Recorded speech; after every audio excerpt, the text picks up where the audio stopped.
बिस्मिल्लाहिर्रहमानिर्रहीम। अस्सलामुअलैकुम स्टूडेंट्स, हम इस्लामिक ग्रीटिंग के साथ आज अपना लेक्चर ऑलरेडी स्टार्ट कर चुके हैं और आप सब लोगों के सामने मैं हाजिर हूँ एंजाइम के लेक्चर नंबर 3 के साथ। अब इस पे हम जो चीज़ देखने वाले हैं, अंडरस्टैंड करने वाले हैं, उसके लिए हम चलते हैं डायनामिक वॉल पे।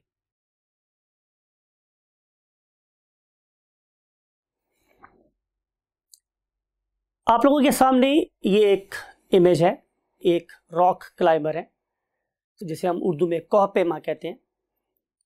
ये पहाड़ों पे चढ़ने के शौकीन अफराद अपने साथ एक मेडिसिन रखते हैं जिसे हम डायामॉक्स बोलते हैं, और डायामॉक्स के में कैप्सूल भी मिलते हैं और टैबलेट्स भी मिलती हैं। इसका एक्टिव इंग्रेडिएंट एसीटाजोलामाइड है। अब ये जो एसीटाजोलामाइड है ये इसका ताल्लुक हमारे इसी टॉपिक के साथ है, यानी कि एंजाइम के साथ। बेसिकली ये वाला केमिकल एसीटाजोलामाइड उस एंजाइम के साथ रिएक्ट करेगा कि जिसे हम कार्बोनिक एनहाइड्रेस कहते हैं, और ये कार्बोनिक एनहाइड्रेस बेसिकली हमारे रेस्पिरेटरी रेट को तेज करता है। इसका मतलब हमारे पास होगा स्टूडेंट्स कि इससे हमारी वेंटिलेशन रेट ज़्यादा होगा और हमारे बॉडी में CO2 के एक्यूमुलेट होने की मिकदार कम हो जाएगी। और जब हमारे ब्लड में CO2 के एक्यूमुलेट होने की मिकदार कम हो जाएगी तो हमें माउंटेन सिकनेस नहीं होगी।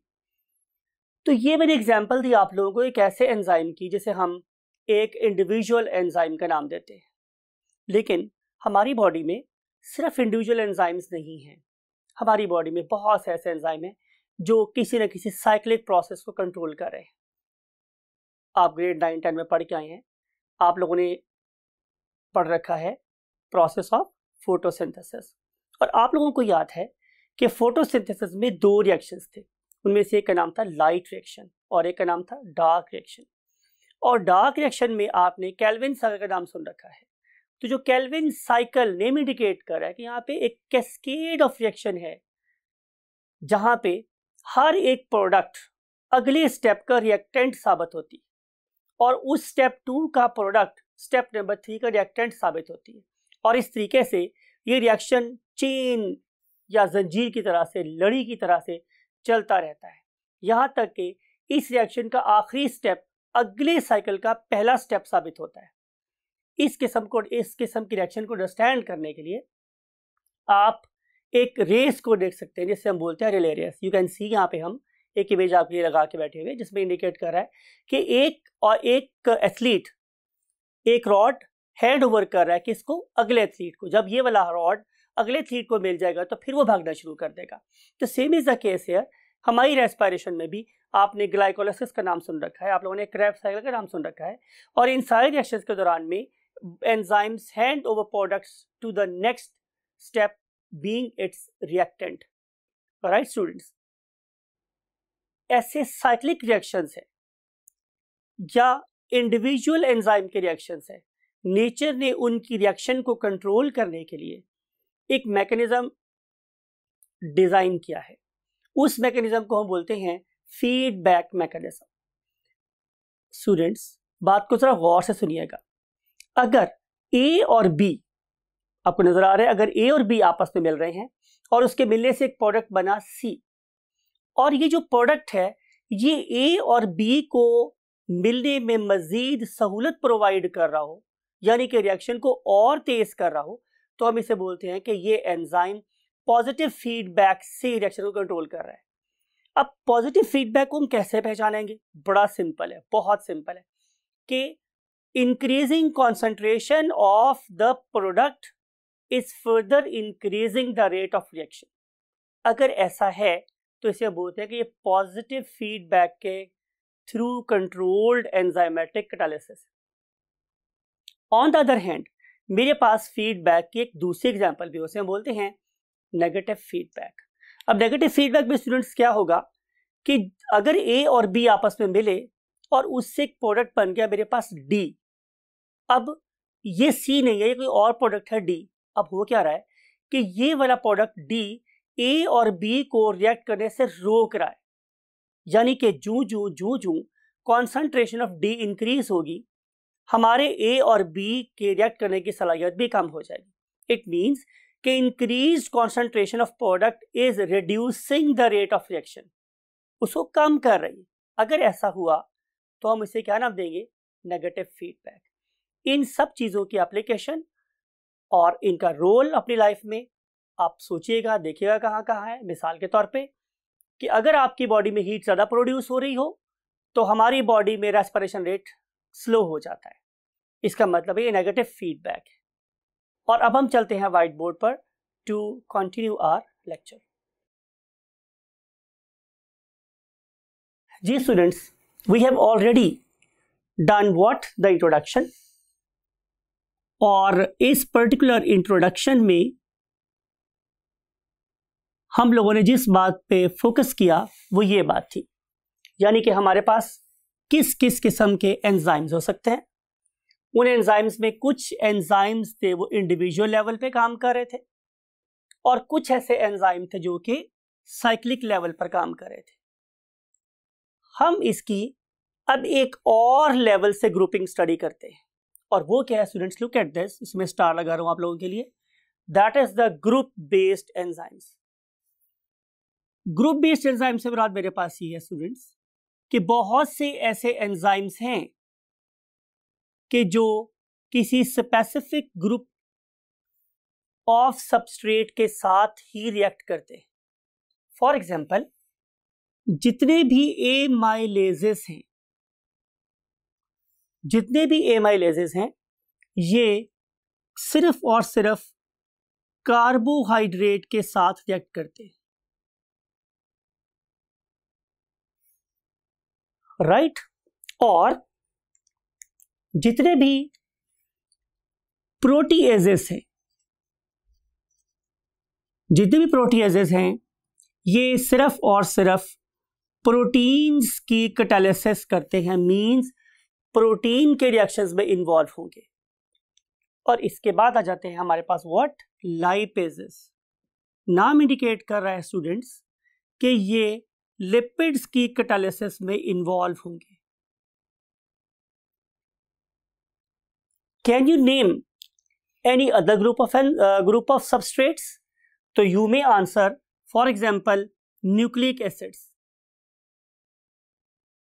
तो न्यूक्लिक एसिड्स को कैटालाइज करने के लिए क्या आएंगे हमारे पास? जाहिर है न्यूक्लियेजेस। They will combine or they will consider DNA as their और RNA as their substrate। तो यहां पे मैं वर्ड लिख रहा हूं न्यूक्लिक एसिड्स। फिर ऐसा भी हो सकता है कि हम किसी स्पेसिफिक एलिमेंट को बेस बना के रिएक्ट कर रहे हूं। For example phosphatases. तो जहां जहां भी हमारे पास फॉस्फेट प्रेजेंट होगी, उन मॉलिक्यूल से आकर ये वाले एंजाइम्स रिएक्ट कर रहे होंगे। फिर अगर इसके अलावा देखा जाए तो हमारे पास कैटालेजेस भी हो सकते हैं। फिर इसके अलावा हमारे पास पर ऑक्सीडेजेस भी हो सकते हैं। तो ये वेरियस टाइप्स के एंजाइम हैं जो स्पेसिफिक किस्म के ग्रुप ऑफ सबस्ट्रेट से कंबाइन करते हैं, राइट स्टूडेंट्स? अगर आपने इन सारे के सारे ग्रुप ऑफ एंजाइम्स को देखा हो तो आप लोग एक चीज कॉमन फाइंड करेंगे सब में। वो क्या है स्टूडेंट्स? एजेस। इसका मतलब ये होगा कि किसी भी वर्ड के एंड पर मींस एज अ सबफिक्स, मैं वर्ड यूज कर रहा हूं व्हाट? सबफिक्स। अगर किसी जगह पर सबफिक्स इस्तेमाल हो, एज और एजेस, राइट, तो इसका मतलब है कि ये डेफिनेटली ग्रुप ऑफ एंजाइम है। लेकिन अगर मैं वर्ड यूज करता हूं students, for example trypsin, right, या मैं वर्ड यूज कर रहा हूं फॉर एग्जांपल एमाइलॉप्सिन,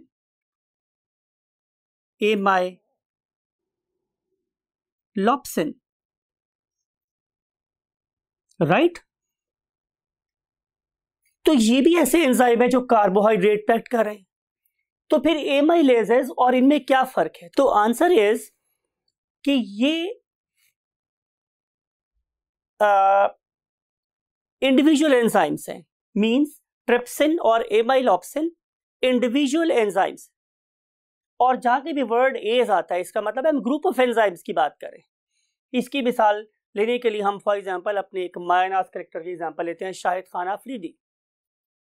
अब अगर तो मैं वर्ड यूज कर रहा हूं शाहिद खान अफरीदी, तो इसका मतलब है मैं किसी एक एंजाइम की, एक इंडिविजुअल की बात कर रहा हूं। लेकिन मैं वैसे बात करूं कि अफरीदी, इसका क्या मतलब है? लोगों का एक बहुत बड़ा ग्रुप है, और इस बहुत बड़े ग्रुप में सिर्फ शाहिद खान अफरीदी शामिल नहीं है, बल्कि अफरीदी खानदान से जितने भी लोग हैं उसमें शामिल हो सकते हैं। तो ये है group of enzyme edges.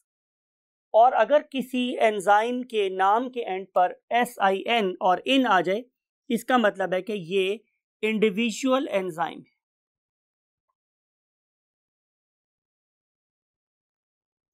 I hope कि इन चीजों को गौर से सुनने के बाद आप लोग नॉट ओनली एंजाइम्स को पहचानने के काबिल हो जाएंगे, बल्कि आपको ग्रुप ऑफ एंजाइम और इंडिविजुअल एंजाइम में फर्क भी पता चल जाएगा। अब हम चलते हैं एक बहुत ही इंपॉर्टेंट टॉपिक आप लोगों की बुक का, और उसे हम नाम देते हैं factors affecting what? The rate of enzymatic catalysis. Factors affecting rate of enzymatic catalysis, यानी कि वो कौन कौन से फैक्टर्स हैं कि जो एक एंजाइम गवर्न्ड रिएक्शन को कंट्रोल कर सकते हैं। तो ये देख रहे हैं आप लोग कि 4 फैक्टर हम स्टडी करेंगे। Number 1 concentration of substrate, Number 2 concentration of enzyme, Number 3 temperature, Number 4 pH. So we are starting with the very first thing. Very first thing is concentration of substrate.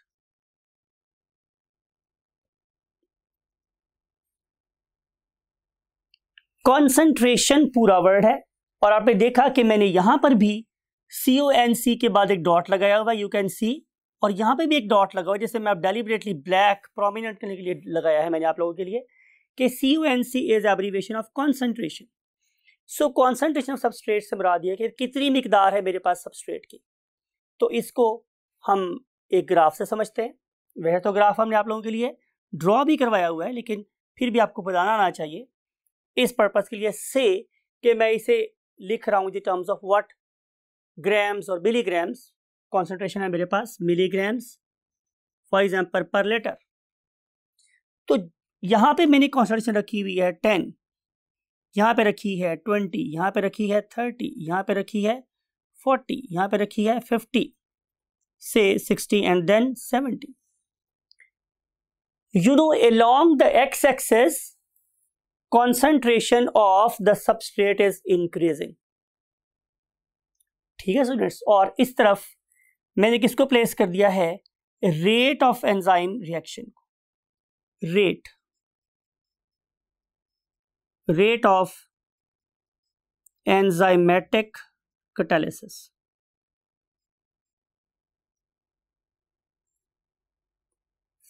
तो हम लोगों को क्या नजर आएगा स्टूडेंट्स कि जू कॉन्सेंट्रेशन इंक्रीज करेंगे किसकी? सबस्ट्रेट की, तो रेट ऑफ रिएक्शन भी बढ़ता चला जाएगा।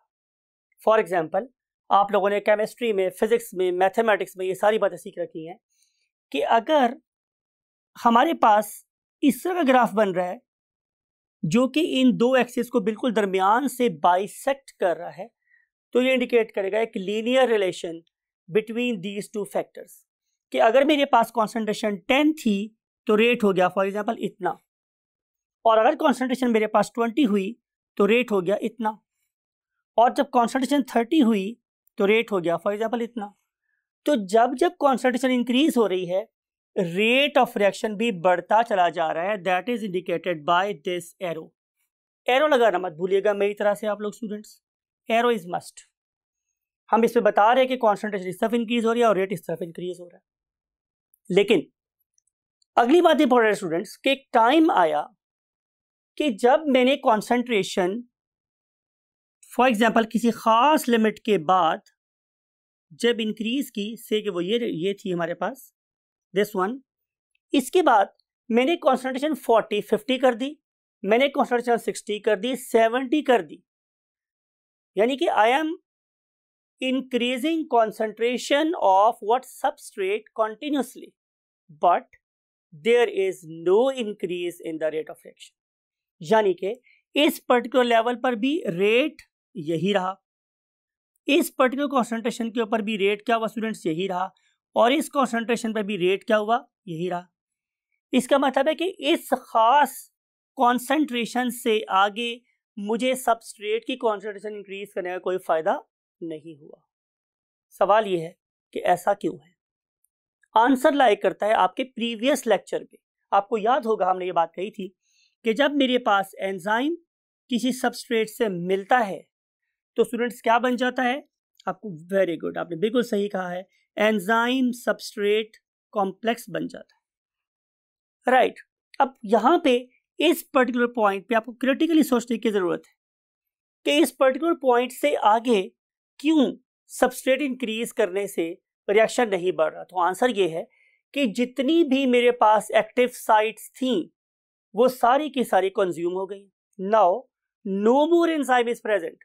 तो जब मेरे पास एंजाइम प्रेजेंट ही नहीं होगा तो मजीद ईएस कॉम्प्लेक्स कैसे बन सकता है। तो जब ज्यादा ईएस कॉम्प्लेक्स नहीं बनेगा तो ज्यादा प्रोडक्ट भी नहीं बनेगी, तो रेट ऑफ एंजाइम रिएक्शन भी इस पर्टिकुलर पॉइंट से आगे एक्सीड नहीं करेगा। सो ये है मेरे पास एक optimum concentration of what, enzyme concentration for this reaction. अब सवाल ये है कि क्या मैं इस पर्टिकुलर लाइन को फर्दर कंटिन्यू कर सकता हूं। तो आंसर इज यस। उसका सिंपल सा वे मेरे पास क्या है कि आप एंजाइम कॉन्सेंट्रेशन को भी इंक्रीज करें अगर आप लोग कॉन्सेंट्रेशन ऑफ सबस्ट्रेट इंक्रीज कर रहे हैं, राइट। जब आप इसमें और एंजाइम ऐड करेंगे तो जाहिर है आप लोगों के पास एक्टिव साइट्स बढ़ जाएंगी। अब ज्यादा मिकदार में ईएस कॉम्प्लेक्स बनेगा तो जाहिर है हमारे पास प्रोडक्ट भी ज्यादा बनना शुरू होगी और ये रेट इस क्रिटिकल वैल्यू से ऊपर जाना शुरू हो जाएगा। So this is the effect of concentration of substrate. Concentration of substrate कम है तो किसी खास लेवल से आगे रेट ऑफ रिएक्शन नहीं चलेगा। अगर आप लोग कॉन्सेंट्रेशन बढ़ा रहे हैं तो रेट ऑफ रिएक्शन बढ़ सकता है अगर एंजाइम की एक्टिव साइट्स अवेलेबल हुई, और अगर एक्टिव साइट्स खत्म हो गई तो फिर आप जितना मर्जी कॉन्सेंट्रेशन इंक्रीज कर लें सबस्ट्रेट की, रिएक्शन का रेट फर्दर इंक्रीज नहीं हो सकता। इस पूरे ग्राफ से आप लोगों के ख्याल में हमें यह भी नहीं पता चल रहा कि बिल्कुल ऐसा ही बिहेवियर मेरे एंजाइम का भी होगा।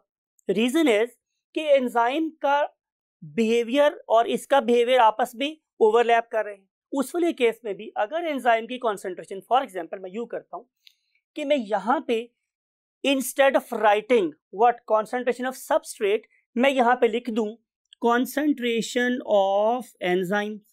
तो स्टूडेंट्स अभी यही बात होगी कि अगर मेरे पास ढेरों ढेर क्या पड़ा हुआ है सबस्ट्रेट, लेकिन उसको कैटालाइज करने के लिए जो नंबर ऑफ एंजाइम्स हैं वो बहुत थोड़े हैं, तो बात तो भी यही होगी ना कि अब भी ईएस कॉम्प्लेक्स कम बनेंगे। अगर ईएस कॉम्प्लेक्स मेरे पास लिमिटेड बन रहे हैं, कम बन रहे हैं, तो श्योरली किसी खास लेवल से ऊपर रेट ऑफ रिएक्शन नहीं जाएगा। Now if you have sufficient amount of substrate, right, and you want to further increase the rate of reaction, so you must add what, enzyme, right। अगर अब इन दोनों topics को study करने के बाद, means concentration of substrate और concentration of enzyme को study करने के बाद हम एक चीज को डिड्यूस कर सकते हैं।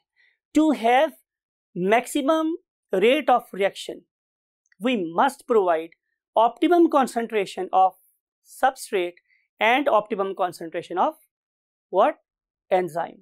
जब दोनों चीजें अपनी optimum concentration में होंगी तो they will give us the best yield। आपके पास सबस्ट्रेट बहुत ज्यादा है, एंजाइम कम है, yield कम आएगी। आपके पास एंजाइम ज्यादा है, सबस्ट्रेट कम है, यील्ड कम आएगी। दोनों को ऑप्टिमाइज कर दें, यील्ड मैक्सिमम हो जाएगी, राइट। अब हम स्टडी करने जा रहे हैं topic number 3, that is called as what, effect of temperature. So we are going to study point number 3, that is effect of temperature.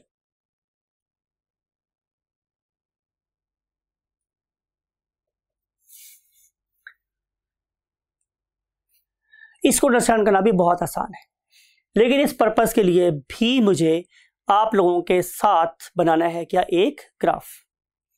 और वो ग्राफ जाहिर है 2 एक्सिस पे मुश्तमिल है, this one and this one, यही 2 एक्सिस है मेरे पास। यू नो वेरी वेल कि हम इंडिपेंडेंट फैक्टर को कहां लेते हैं, along X axis. Independent mean जिसके ऊपर रिएक्शन डिपेंड कर रहा हो।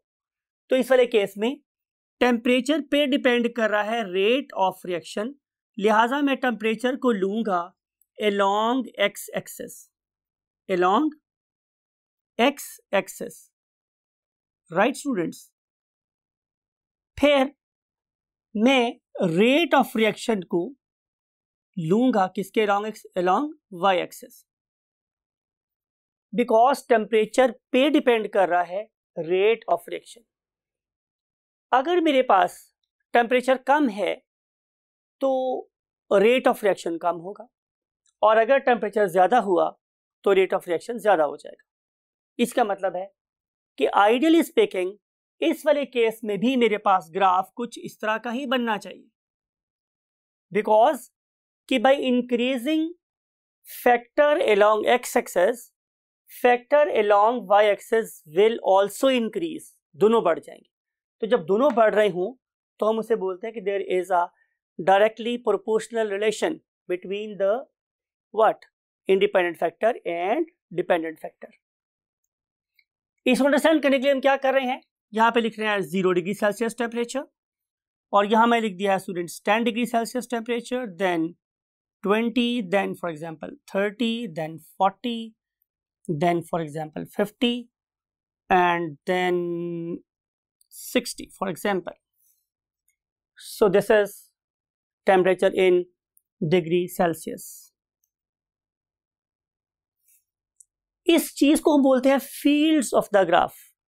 एक अच्छा स्टूडेंट कभी भी अपने ग्राफ की फील्ड्स को अनलेबल्ड नहीं छोड़ता। यहां पे आपने देखा मैंने फील्ड में 2 चीजें ली है, नंबर 1 के वो फैक्टर कौन सा है, और दूसरा उसका स्केल में कौन सा यूज कर रहा हूं, यूनिट कौन सी यूज कर रहा हूं। तो मैंने यहाँ पे टेम्परेचर लिया है डिग्री सेल्सियस में, तो वैसे मैंने यहाँ लिख दिया था, लेकिन आप लोगों को दोबारा यहाँ मैंने बोल्ड करके लिखा है so that you may never miss it in the exam. तो it is temperature in degree Celsius. से हम बात कर रहे हैं स्टूडेंट्स कि 10 डिग्री सेल्सियस पे जो रेट ऑफ रिएक्शन है इट इज समवेयर हियर, वो यहाँ है। तो आपने देखा कि अगर मैं टेम्परेचर को 20 डिग्री सेल्सियस पे ले जाता हूं तो रेट ऑफ रिएक्शन बढ़ गया। फिर अगर मैं 30 ले जाता हूं टेम्परेचर को तो रेट ऑफ रिएक्शन और ज्यादा हो जाता है। पॉइंट टू बी नोटेड, बहुत इंपॉर्टेंट बात है ये तो ग्राफ मैंने बोला आइडियली स्पीकिंग सीधा ग्राफ बन रहा है, लेकिन एक्चुअल प्रैक्टिस में ग्राफ इस तरह का बन रहा होता है, तो answer is no. Actual practice में हमारी observation after very vigorous research क्या है कि for every 10 degree Celsius rise in temperature, for every 10 degree Celsius rise in temperature there is a doubling of rate of reaction, rate of reaction। चलिए हम इसको किसी product की sense में understand करते हैं। प्रोडक्ट है मेरे पास for example synthesis of glucose. I think कि आप अंडरस्टैंड कर गए होंगे कि ये बात है फोटोसिंथेसिस की। मैं फर्स्ट कर लेता हूं कि 10 डिग्री सेल्सियस पर 10 ग्राम ग्लूकोज प्रोड्यूस हो रहा है, तो 20 डिग्री सेल्सियस पे ये हो जाएगा कितना, 20 ग्राम। लेकिन आप जरा बात को गौर से देखिए, आंखें खोल के देखिएगा स्टूडेंट्स, मैं क्या कर रहा हूं कि जब मैंने टेम्परेचर 30 किया है तो क्वांटिटी अब 20 नहीं 30 नहीं प्रोड्यूस हुई, 10 का डबल था 20, तो 20 के डबल कितना होगा 40। तो ये आपने देखा कि मैंने अगर 10 डिग्री सेल्सियस टेम्परेचर इंक्रीज किया है तो अमाउंट ऑफ प्रोडक्ट क्या हो गई है, डबल। सिमिलरली अगर मैं टेम्परेचर को 40 डिग्री सेल्सियस कर देता हूं तो प्रोडक्ट प्रोड्यूस होना शुरू हो जाएगी 80 gram. So this is the meaning of this statement कि for every 10 degree Celsius rise in temperature there is a doubling of the rate of reaction. अगली बात और भी इंपॉर्टेंट है, क्या अगर मैं टेम्परेचर को 50, 60, 70, 80 के तक चला जाऊं तो क्या रेट ऑफ रिएक्शन ऐसे ही डबल होता रहेगा? तो answer is no, because excess of everything is bad, right. तो हर एंजाइम के बारे में ये भी बात सुन लो, याद रख लो कि एंजाइम के मैक्सिमम एक्टिविटी का भी खास टेम्परेचर होता है जिसे हम लोग नाम देते हैं व्हाट, ऑप्टिमम टेम्परेचर। अब आपने ऑप्टिमम टेम्परेचर की डेफिनेशन सुननी है कि एक ऐसा टेम्परेचर जिस पे कोई एंजाइम मैक्सिमम प्रोडक्ट प्रोड्यूस कर रहा है, that is called as what, optimum temperature. Temperature at which any enzyme is giving the maximum yield is called as optimum temperature. So मैं आप लोगों के लिए यहाँ पे लिख भी देता हूं what the word optimum yield, optimum yield, right. सवाल यह है कि अगर हम ऑप्टिमम टेम्परेचर से ज्यादा टेम्परेचर को करें तो क्या होता है? Point to be noted. फर्ज कर लेते हैं कि ये मेरे पास एक एंजाइम है और ये इसकी बाइंडिंग साइट है और ये उसकी एक्टिव साइट है और कैटालिटिक साइट है। यू नो ये क्या है? ये एक प्रोटीन है और प्रोटीन में क्या शामिल है? बहुत सारे अमाइनो एसिड। और ये बहुत सारे अमाइनो एसिड कैसे आपस में जुड़े हुए थे? बहुत ही वीक किस्म की फोर्सेस से, जिसमें से आप लोगों को याद है हाइड्रोफोबिक फोर्सेस थी, हाइड्रोजन फोर्सेस थी, हमारे पास कोवेलेंट फोर्सेस थी, आयनिक फोर्सेस थी। ये छोटी छोटी फोर्सेस थी जिन्होंने इस पर्टिकुलर स्ट्रक्चर को डेफिनेट 3D शेप दी हुई थी। अब होता क्या है कि जब आप इस पर्टिकुलर एंजाइम को हीट करना शुरू करते हैं बियॉन्ड, मैं वर्ड यूज कर रहा हूं बियॉन्ड व्हाट, ऑप्टिमम टेम्परेचर, तो रिजल्ट ये होता है कि इस पर्टिकुलर मॉलिक्यूल की इंट्रामोलेक्युलर फोर्सेस डिस्टर्ब हो जाती हैं। फिर जब मैं उस सब्सटेंस को दोबारा से ठंडा करता हूं तो ये ब्लाइंडली, पंजाबी कहते हैं अन्नेवा, क्या हो जाती हैं? कहीं भी मिल जाती हैं। तो जब ये दोबारा से मिलती हैं तो पहले वाली सीक्वेंस में तरतीब में नहीं मिल रही होती, जिसकी वजह से इस एंजाइम की शक्ल डिस्टॉर्ट हो जाती है और ये अब किस पे कन्वर्ट हो गया स्टूडेंट्स? फॉर एग्जांपल इसमें कन्वर्ट हो गया। अब इस पर्टिकुलर एंजाइम के अंदर तो सबस्ट्रेट फिक्स हो सकता था, क्या इस एंजाइम के अंदर सबस्ट्रेट फिक्स हो सकता है? तो आंसर इज नो। तो जब एंजाइम इसमें सबस्ट्रेट इसमें फिक्स नहीं होगा तो फिर मैं इस पर्टिकुलर एंजाइम को बोलूंगा कि it is basically a denatured enzyme, it is a denatured enzyme. So जो चीज हमें यहां से डिड्यूस हुई, हमने अखज की, वो है दिस वन कि at temperatures beyond optimum temperatures,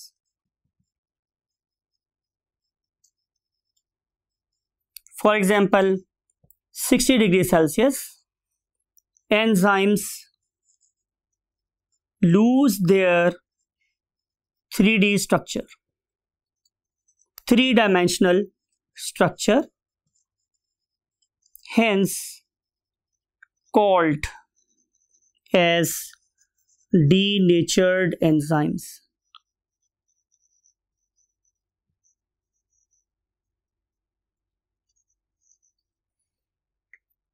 तो हमें किसी भी एंजाइम की ऑप्टिमम एफिशिएंसी लेने के लिए पहले रिसर्च करनी है, रिसर्च करने के बाद फाइंड करना है कि उस एंजाइम की ऑप्टिमम टेम्परेचर क्या है, और फिर उस पर्टिकुलर ऑप्टिमम पीएच पर हम, उस ऑप्टिमम टेम्परेचर पे हम एंजाइम को रखेंगे तो एंजाइम हमारे लिए मैक्सिमम काम करेगा।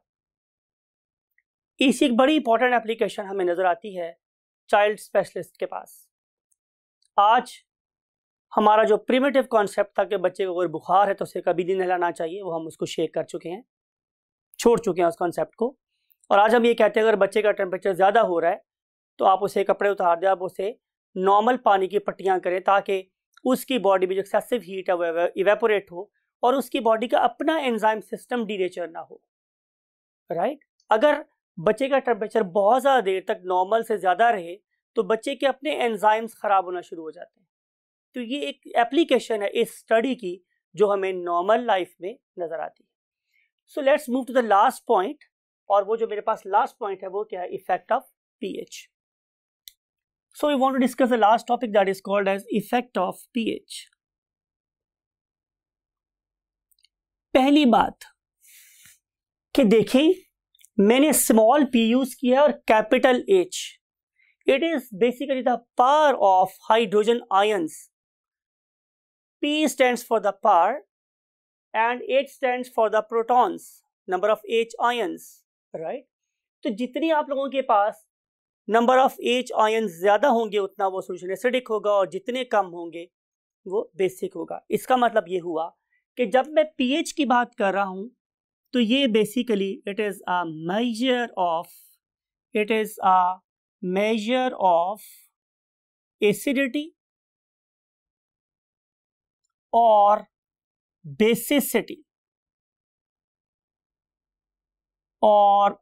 बेसिसिटी ऑफ अ सॉल्यूशन,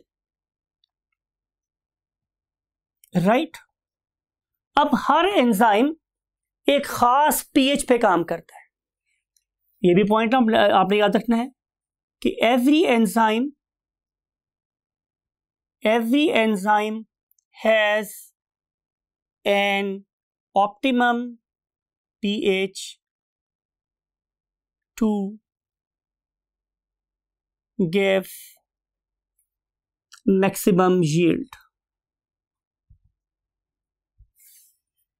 सवाल यह है कि हम pH पे इतना फोकस क्यों कर रहे हैं, तो इसका आंसर ये है कि इसका यूजेस या एप्लीकेशन क्या है मेरे पास।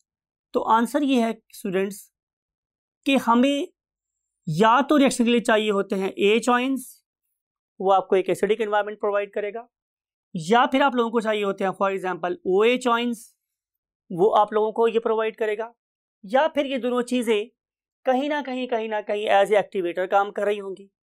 तो उस लिहाज से हमें ऑप्टिमम कॉन्सेंट्रेशन ऑफ एक्टिवेटर चाहिए होती। तो इस सारे पर्पस के लिए जो ऑप्टिमम एनवायरनमेंट है वो हमें हमेशा कौन प्रोवाइड करेगी, पीएच, मीन एसिडिटी और बेसिसिटी। तो ये जो हमारे पास H और OH आयंस हैं ये रिक्वायर्ड है for the normal reaction of the enzymes. अब आप लोगों की बुक में एक टेबल गिवन है in the topic of what pH. उस पर्टिकुलर टेबल में आप लोगों को हमने 8 वैल्यूज दी हैं, राइट। 8 वैल्यूज गिवन है आप लोगों की टेबल में, उसमें से 4 वैल्यूज तो मैं आप लोगों को दूंगा और 4 वैल्यूज डेफिनेटली आप लोगों ने याद रखनी है। फॉर एग्जाम्पल आप लोगों की बुक में एक एंजाइम है, उसका नाम गिवन है at the top, that is the pepsin. और ये जो मेरे पास पेप्सिन है ये जिस पीएच पे ऑप्टिमम एक्टिविटी शो कर रहा है दैट इज 2, राइट स्टूडेंट्स। उसके बाद हमारे पास एंजाइम है सुक्रेज, राइट। और ये सुक्रेज एंजाइम है ये 4.5 पीएच पे काम कर रहा है। फिर उसके बाद जो एंजाइम आपको बताना चाहता हूं उसका नाम है काइमोट्रिप्सिन।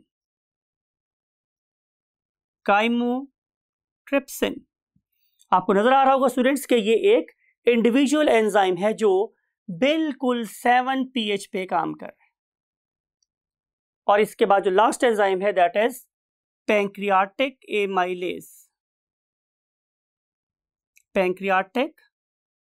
एमाइलेज। आपको मैंने याद करवाया था स्टूडेंट्स कि जब कभी टर्म आएगी मेरे पास ए, जिसका मतलब है कि ये ग्रुप ऑफ एंजाइम है और ये 9 पीएच पर काम करता है। ये वैल्यूज़ और 4 और वैल्यूज़ आप लोगों ने याद करनी है। आई होप कि आप ये सारी इंफॉर्मेशंस अपने माइंड में स्टोर कर ली होंगी, और इसके बाद हम आप लोगों से लेक्चर नंबर 2 में मिलेंगे, that is regarding nothing other than inhibitors.